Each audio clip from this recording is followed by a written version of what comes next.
Good morning students. कल हमने antibiotics और एंटीबॉडीज़ के बारे में पढ़ा था, कैसे एंटीबॉडीज़ हमारे बॉडी में अपने आप बिल्ड होती हैं और हमारी इम्यूनिटी इंक्रीज़ करती हैं, बढ़ाती हैं। ठीक है, आज हम लोग इम्यूनिटी थ्रू वैक्सीनेशन पढ़ेंगे। तो वैक्सीनेशन के थ्रू भी इम्यूनिटी बढ़ती है। जैसे कि अभी आप लोग देख रहे हैं कि कोरोना के लिए डिफरेंट जो साइंटिस्ट हैं वैक्सीन्स बना रहे हैं, लोगों को वैक्सीन लग रही है। अभी तो आप लोग काफ़ी चर्चा में सुन रहे हैं वैक्सीन के बारे में।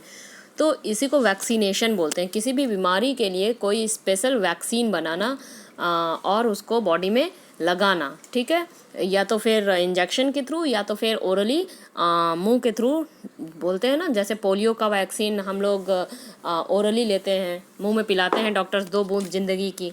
ठीक है, तो वैक्सीन को 2 तरीके से लगाया जा सकता है, या तो फिर ओरली पिलाया जा सकता है बूंद बूंद करके, ड्रॉप ड्रॉप, या तो फिर उसको इनोकुलेशन मीन्स डायरेक्ट इंजेक्ट किया जाता है इंजेक्शन के थ्रू। ठीक है, तो vaccination is an important way to build immunity. Vaccination बहुत इंपॉर्टेंट वे है इम्यूनिटी को बिल्ड करने के लिए।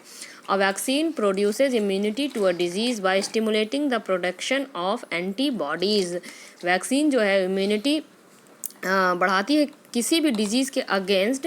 कैसे? By stimulating the production of antibodies, हमारे बॉडी में एंटीबॉडीज़ को बनाकर। ठीक है, vaccine are the suspension of killed or weakened microorganisms or product or derivatives of such microorganisms.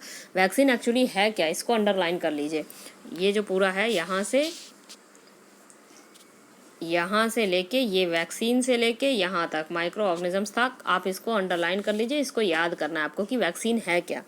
Vaccine जो है वो सस्पेंशन है किल्ड या वीकेंड माइक्रो ऑर्गेनिजम्स का या उनके प्रोडक्ट्स के डेरिवेटिव्स का। ठीक है, मतलब जो माइक्रो ऑर्गेनिजम्स आपको, जिन माइक्रो ऑर्गेनिजम्स से अपने आप को प्रोटेक्ट करना है, उसी के अगेंस्ट आप उसी के वीकेंड या किल्ड माइक्रो ऑर्गेनिजम्स को लेकर वैक्सीन तैयार करते हैं। जैसे कि हमें कोरोना वायरस के अगेंस्ट इम्यूनिटी बनानी है, तो हम कोरोना वायरस का ही microorganism means corona virus ही लेंगे, उसी का किल्ड या वीकेंड माइक्रो ऑर्गेनिज्म, और फिर उसकी वैक्सीन बनाकर हम अपने बॉडी में इंजेक्ट कर देंगे और वो कोरोना वायरस हमारी बॉडी में आ जाएगा। लेकिन वो चूँकि वीकेंड है, किल्ड है, तो उतना ज़्यादा इन्फेक्शन हमारी बॉडी में नहीं कर पाएगा।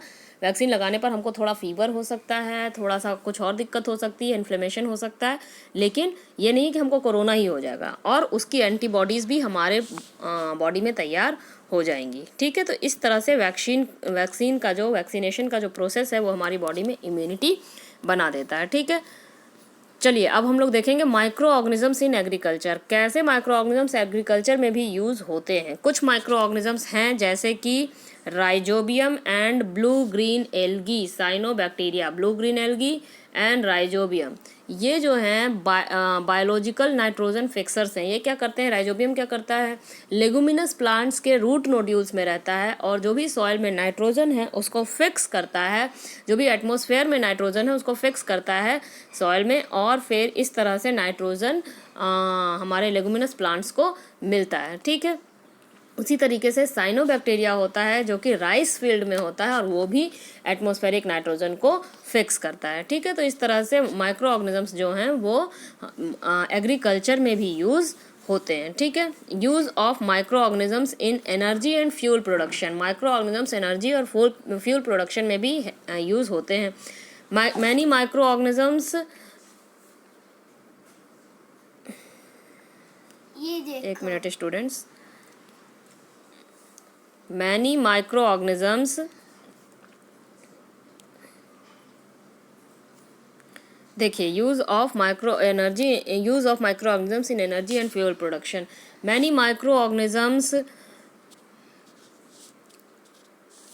यहाँ पे देख रहे हैं हम लोग, many microorganisms produce ethanol by fermentation of sugar and produce methane in biogas reactor. ठीक है, ये दो चीज़, इथेनॉल प्रोड्यूस करते हैं फर्मेंटेशन के टाइम पे और मीथेन बायोगैस रिएक्टर्स में प्रोड्यूस करते हैं, और दोनों ही, both ethanol and methane are used as fuel production, दोनों ही फ्यूल प्रोडक्शन में हेल्प करते हैं।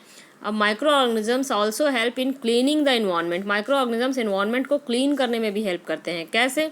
When plants and animals dies, it leaves behind nutrients and energy in the organic material that form the body structures. Decomposers eventually convert all such organic matter into carbon dioxide and nutrients.